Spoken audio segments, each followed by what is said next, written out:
So ఇక్కడికి వచ్చిన ప్రెస్ని అండ్ ఈ ప్రెస్ మీట్ ద్వారా చూసే వ్యూవర్స్ అందరికీ to begin with I'm representing voice of women which is an organisation.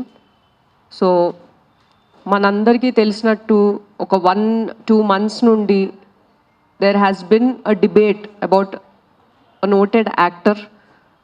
అంటే ఒకరి డ్రెస్సింగ్ పైన, ఒకరు వేసుకునే వస్త్రధారణ పైన చాలా అంటే చాలా వర్బల్ అబ్యూజ్ అనేది జరుగుతుంది, అది కూడా by another women who is also in a influential position. To begin with అండి, I want to request and tell everybody that a women's body it's not a public debate. And ఒకరి social media అనేది it is not a moral code. ఇందాక సజ్జయ్ గారు చెప్పినట్టు national crime records bureau ప్రకారంగా 2021, 2022, 2023 21లో 4,28,000 cases, 22లో 4,45,000 cases, 23లో 4 lakh అంటే almost 4.5 lakh crime cases against women మన భారతదేశంలో register అయింది. ఈ క్రైమ్ విషయానికి వస్తే ఒక్క ఏజ్ గ్రూప్ అనేది లేదండి. చిన్న పిల్లల నుండి, పాక్సో యాక్ట్ నుండి మ్యారీడ్ విమెన్ వరకు కూడా, సింగిల్ విమెన్ సేఫ్టీ అనేది లేదు. మనము as a country, as a culture progress అవుతున్నాము అని ఎలా తెలుస్తుంది అంటే, గాంధీ గారు చెప్పారు, ఒక విమెన్ లేట్ నైట్ కూడా సేఫ్గా రోడ్డు మీద వెళ్తుంది అన్నప్పుడు వీఆర్ యాక్చువల్లీ ఇండిపెండెంట్ అని. ఆ ఇండిపెండెన్స్ కానీ ఫ్రీడమ్ కానీ ప్రొటెక్ట్ చేస్తూ మన Indian law freedom of speech and expression article 19(1)(a we can express ourselves the way we want to. Freedom of speech, freedom of expression. So ప్రతి ఒక్కళ్ళకి ఆ right ఉంది. Article 21(a it gives us the right to life and dignity.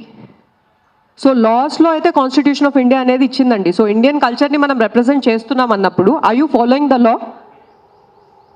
ఒక influential పొజిషన్లో ఉన్నప్పుడు when you are talking about another women, moral policing అంటే వస్త్రధారణ పైన ఎలా వేసుకోవాలి, that is your personal choice అండి. Nobody has a right to talk about another women that వే.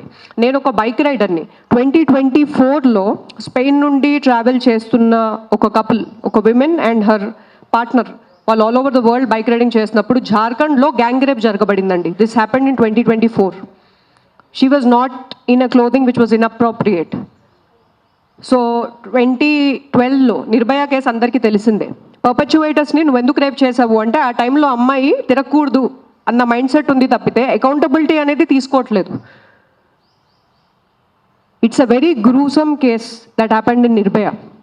మన హైదరాబాద్ గురించి మాట్లాడుకుందామండి, బికాజ్ హైదరాబాద్లో ప్రెస్ మీట్ జరుగుతుంది కాబట్టి. లాస్ట్ ఇయర్ 2025లో, ఎర్లీ 2025లో ఒక జర్మన్ టూరిస్ట్ని, ఒక 25-year-old man he raped her. October 2025లో ఇంకొక 25-year-old మ్యాన్ వాళ్ళ బంధువుల అమ్మాయిని, 14-year-old అమ్మాయిని పాక్సో ప్రకారం హీ రేప్డ్ హర్. అదే 2025లో ఒక టీ అమ్ముకునే మనిషి 2023లో ఒక 17-year-old అమ్మాయిని కిడ్నాప్ చేసి రిపీటెడ్గా రేప్ చేయడం వల్ల గవర్నమెంట్, మన సుప్రీంకోర్టు అనేది 20 years పనిష్మెంట్ అనేది ఇచ్చింది ఆయనకి. నేను ఇవన్నీ ఫ్యాక్ట్స్ మాట్లాడుతున్నానండి. ఇక్కడ నేను ఏం చెప్పడానికి ట్రై చేస్తున్నానంటే, మనం ఈ ప్రెస్ మీట్లో మేజర్గా క్లోత్స్ గురించి మాట్లాడుతున్నాం, కల్చర్ గురించి మాట్లాడుతున్నాం, సైబర్ బుల్లింగ్ గురించి మాట్లాడుతున్నాం. నేను ఇప్పుడు చెప్పిన ఇన్ఫర్మేషన్ ఇవన్నీ జరిగినవి. ఇక్కడ మైండ్ సెట్ అనేది చాలా వరకు మారాలండి. అంటే ఒక వ్యక్తి వాళ్ళ పర్సనల్ లైఫ్లో, సోషల్ మీడియాలో వాళ్ళని వాళ్ళు రిప్రజెంట్ చేసుకునే విధానం బట్టి మీరు వాళ్ళ క్యారెక్టర్ని డ్యామేజ్ చేయడం, అసాసినేట్ చేయడం, ఒక ఫ్యామిలీని ఇన్వాల్వ్ చేయడం, మీరు ఇలా చేయడం వల్ల ఒకరి కెరియర్ డ్యామేజ్ అవుతుంది, వాళ్ళ ఫ్యామిలీ డ్యామేజ్ అవుతుంది. మన ఆల్ ఓవర్ ద వరల్డ్ అండి, ఎవ్రీ 3 womenలో 1 woman హ్యాస్ ఎక్స్పీరియన్స్డ్ అబ్యూస్. సతీ సాగమనం నుండి ఇప్పటిదాకా ప్రతి కెరియర్లో ఒక కెరియర్లో ఒక విమెన్ నిలబడాలంటే ఎంతో ఫైట్స్ చేశారండి. It has never been easy for a women to come out. ఇప్పుడు మేమంతా ఇలా కూర్చొని మాట్లాడుతున్నామంటే ఎన్నో women, I congratulate and I respect all the women who sacrificed, who took a stand. వాళ్ళు తీసుకున్న స్టాండ్ వల్ల మనం ఈ పొజిషన్లో ఉన్నాం. ఇప్పుడు we are in a very powerful time అండి. సోషల్ మీడియా అనేది it's a great opportunity to educate, to spread awareness. ఎప్పుడైతే మనము ఒకరి వస్త్రధారణ వల్ల ఒక వేరే జెండర్ని మనం ప్రొవోక్ చేస్తున్నాం అంటున్నామో, మీరు ఆ very moment you are diverting the mind set and you are saying if I'm wearing a revealing clothing, it does not mean consent, and it does not mean I'm inviting another person to behave a certain way with me. Education is required and awareness is required. And as women, true women empowerment is when you are supporting, when you are promoting, when you are empowering. Antegani verbal abuse anedi, it is real andi. Harassment, what is happening is harassment. And వీటిని protect చేస్తూ మన లాలో we have Indian penal code ప్రకారం we have sections. Defamation ప్రకారం 499, 500లో we have defamation.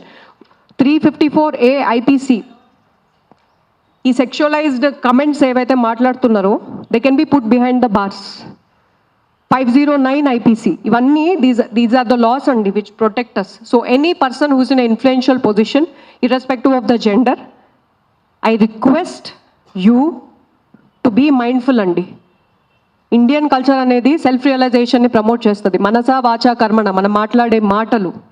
Please be mindful. Do not damage another person's life, because మీరు ఇక్కడ ఒక మనిషిని కాదండి, you're damaging an entire generation of women. Beauty ప్యాజెంట్స్లో కూడా there is a bikini round. If it is not valid, why అంటే globally why is it accepted? నేను ఒక బ్యూటీ ప్యాజెంట్లో I was one of the finalist. So వస్త్రధారణ పైన ఒక టాపిక్ని పెద్దగా మాట్లాడి మైండ్ సెట్ని మనము చిన్నగా చేస్తామండి. Mindset needs to change. So it is my request, humble request to any person who has the opportunity. ఇప్పుడు నాకు ఒక మైక్ ఇచ్చారు, media is in front of me. It's a very powerful opportunity అండి. So let us not damage each other. Let us take that stand. Thank you. ఇప్పుడు జరుగుతున్న చర్చలో మన తెలుగు మగవాళ్ళని చాలా అవమానిస్తూ మాట్లాడుతున్నారు. వీళ్ళందరూ కొంచెం బట్టలు ఇలా అలా చూడంగానే రేపిస్ట్లు అయిపోతారు, వీళ్ళకి ఏమి సెల్ఫ్ కంట్రోల్ ఉండదు. మొన్న ఎవరో ఒక హార్మోనల్ ఇంబ్యాలెన్స్ అయిపోతుందంట, దాని అర్థం ఏంటో కూడా ఎవరికి అర్థం కావట్లేదు అని తెలుగు మగవాళ్ళని చాలా అవమానిస్తున్నారు. తెలుగు మగవాళ్ళు వాళ్ళ ఆత్మగౌరవం కోసం నించొని మేమేమి ఇట్లా కొంచెం బట్టలు స్కిన్ కనిపించగానే రేపిస్ట్లు అయిపోయే వాళ్ళం కాదు అని వాళ్ళు మాట్లాడాల్సిన అవసరం కూడా చాలా ఉంది. మెన్స్ రైట్స్ యాక్టివిస్టులు వాళ్ళందరూ కూడా దీని గురించి ఆలోచించాల్సిన అవసరం ఉంది. Thank you.